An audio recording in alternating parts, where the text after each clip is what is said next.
Praise the Lord. Brothers and sisters எல்லாரும் நல்லா இருக்கிறீங்களா? சந்தோஷமா இருக்கிறீங்களா? இன்றைக்கு நம்ம பார்க்க போற வசனம் லூக்கா 15ஆம் அதிகாரம் 24ஆம் வசனம். என் குமாரனாகிய இவன் மரித்தான், திரும்பவும் உயிர்த்தான், காணாமற் போனான், திரும்பவும் காணப்பட்டான் என்றான். சோதரம். எனக்கு அருமையானவர்களே, ஒரு மனுஷனுக்கு 2 குமாரர்கள் இருந்தார்கள். இளையவன் தகப்பனை நோக்கி சொல்றான், தகப்பனே, ஆஸ்தியில் வருகின்ற பங்கு எனக்கு தர வேண்டும், சோதரம் பிரித்து தர வேண்டும் என்று கேட்கிறான். சோதரம். அவன் கேட்டபடியே அவனுடைய தகப்பன் கொடுக்கிறான். சில நாள் கழித்து இளைய மகன் என்ன பண்றான்? தூர தேசத்திற்கு புறப்பட்டு போகிறான். அங்கே போய் துன்மார்க்கமாய் ஜீவனம் பண்ணி அவனுடைய ஆஸ்திகள் எல்லாவற்றையும் அவன் இழந்து போய் விடுகிறான். சோதரம். ஆஸ்திகளை இழந்த பின்பு சோதரம் அந்த தேசத்துல கொடிய பஞ்சம் வருது. சோதரம்.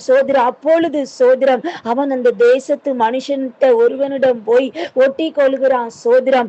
அவன் அவனுடைய வயல்களில் உள்ள பன்றிகளை மேய்க்கும்படிக்கு அவனை அனுப்புறான். சோதரம். இவன் என்ன நினைக்கிறான்? அந்த பன்றிகளுக்கு கொடுக்கிற சோதரம் தீவனத்தினால் தன்னுடைய பசி அவன் நிரப்பிக் கொள்ளலாம் அப்படின்னு நினைக்கான்.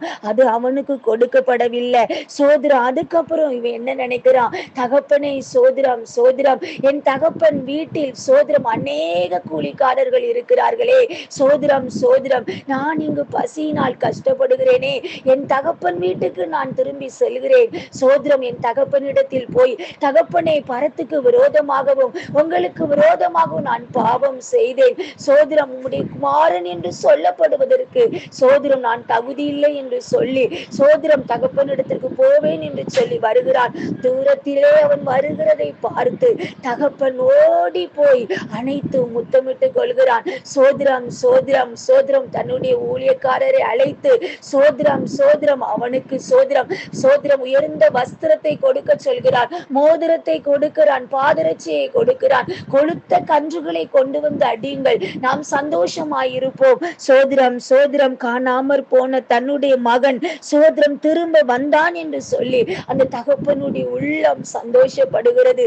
இன்றைக்கு எனக்கு அருமையானவர்களே, சோதரம் இன்றைக்கு பாவத்தினால் வாழ்ந்து உங்களுக்கு இருந்த அநேக சொத்துக்களை இழந்துவிட்டு இன்றைக்கு நடு தெருவில் நீங்கள் நின்று கொண்டு இருக்கிறீர்களா? சோதரம். நமக்கு ஒரு தகப்பன் இருக்கிறார், அவரிடம் ஓடி செல்லுங்கள். சோதரம். இயேசுவினிடத்தில் ஓடி வாருங்கள். தகப்பனே, பரத்துக்கு விரோதமாகவும் உங்களுக்கு விரோதமாகவும் நான் பாவம் செய்தேன் ஐயா, உம்முடைய மகன் என்று சொல்லப்படுவதற்கு நான் பாத்திரவான் அல்ல என்று சொல்லி அழுது கண்ணீர் விட்டு ஜெபியுங்கள்.